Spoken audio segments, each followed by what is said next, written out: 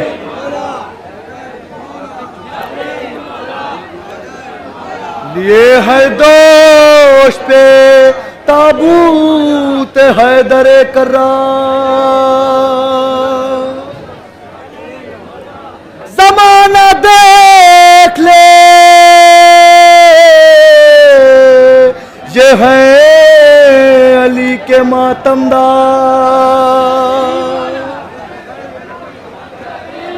زمانہ دیکھ لے یہ ہے علی کے ماتمدار۔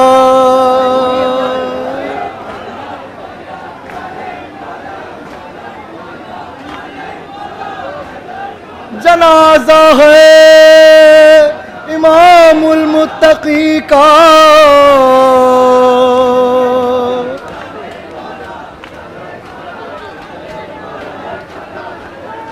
جنازہ ہے امیر المومنین کا۔ جزاک اللہ، مولا سلامت رکھے۔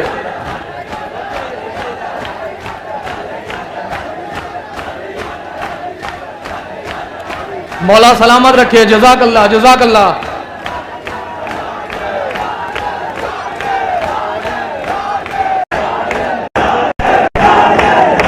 تمام ماتمدارانوں سے گزارش ہے کہ وہ تابوت اور علم کو راستہ ایسا لے کے دادا میاں چوراہے پہ چلے، کیونکہ ہمارے پاس وقت میں کمی ہے۔ آپ حضرات سے گزارش ہے کہ وقت کا خیال رکھے، اور تمام مستورات سے میری ماں بہنوں سے گزارش ہے کہ وہ جلوس کے پیچھے نہ چلے، ان کے لیے ایک الگ سے راستہ فراہم کرایا گیا ہے تاکہ وہ پیچھے سے جائیں۔ اور یہ 21 رمضان کا جلوس جو ہر سال کی طرح اس سال بھی ہے،